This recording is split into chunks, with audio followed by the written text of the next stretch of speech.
tempête et du fameux zonage mis en place par le préfet. C'est une course contre la montre qui a débuté entre les sinistrés d'Étré et l'État. Les premières expulsions doivent en effet avoir lieu à la fin de l'été. Ce matin était examiné un recours en urgence de l'association des sinistrés au tribunal administratif de Poitiers. Compte rendu d'audience, Élodie Gérard et Francis Tabuteau. Calmes, mais déterminés à sauver leur maison de la destruction. Les sinistrés de la tempête à Étré sont les premiers à déployer un tel arsenal judiciaire. Ils ont entamé pas moins de 3 procédures devant le tribunal administratif de Poitiers. Toutes les 3 visent le même objectif, supprimer purement et simplement les fameuses zones noires, là où les habitations doivent être rasées. À Étré, 41 logements sont concernés.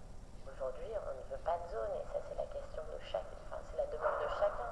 Il est certain qu'aujourd'hui, il y a des gens qui veulent encore quitter leurs habitations, et c'est bien normal. L'idée étant d'avoir le choix. Quand vous voulez vendre votre maison, vos voisins ne vous disent pas non, restez. Donc c'est un petit peu la même chose qu'on attend. Alors que les premières procédures de rachat amiable sont sur le point d'aboutir, l'association de défense des sinistrés d'Étré demande donc à la justice de suspendre en urgence le zonage décidé par le préfet. Il demande même son annulation pour cause d'illégalité. En d'autres termes, selon eux, l'État n'aurait pas respecté la loi. Le président du tribunal administratif de Poitiers devrait rendre sa décision en début de semaine prochaine.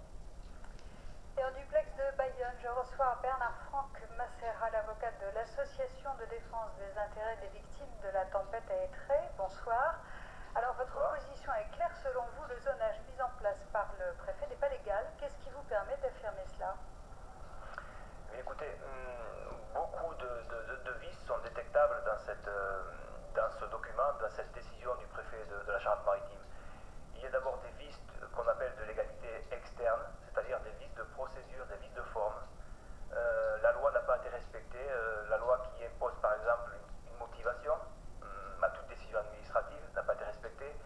La loi qui conditionne ce type d'acte, par exemple en imposant la signature, une date, en imposant aussi une publication, n'a pas été respectée.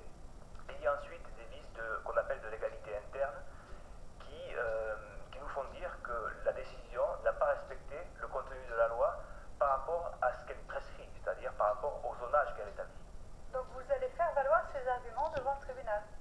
Tout à fait. Nous avons déjà présenté d'ailleurs un recours pour excès de pouvoir qui devrait être examiné d'ici la fin 2010, début 2011. Mais en attendant, nous avons déposé une requête en référé suspension pour suspendre cette décision en attendant la décision sur le fond.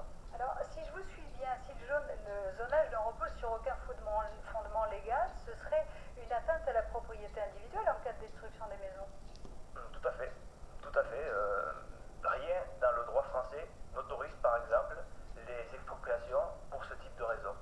Le Code de l'environnement parle de certains motifs légitimes par rapport au risque naturel, mais pas le risque de submersion marine. Il n'y a pas de fondement légal pour l'instant qui permet d'exproprier des personnes se trouvant sur le littoral de la Charente-Maritime. Pour autant, vous conviendrez quand même que les maisons qui ont été ravagées par la mer, qui ont été détruites partiellement ou en totalité, sont toutes trop près. Un océan, c'est pas une mare. L'État doit protéger les personnes et les biens. Bien sûr, c'est une responsabilité de l'État, des communes aussi, mais c'est une responsabilité qui doit s'effectuer, se réaliser préventivement surtout. Il faut bien comprendre que là, dans cette histoire, dans cette affaire, nous avons affaire à des personnes qui ont construit des maisons en demandant des permis d'urbanisme. L'autorité leur a confirmé, leur a affirmé qu'ils pouvaient construire en toute sécurité. Et depuis le 28 février, on leur dit eh bien non, c'est plus comme ça en fait, vos maisons ne sont pas sûres, leur localisation n'est pas protégeable, disons, on ne peut pas la protéger, et donc il faut les détruire. Ouais, c'est en amont que les choses ont été mal faites et on essaye de les corriger après.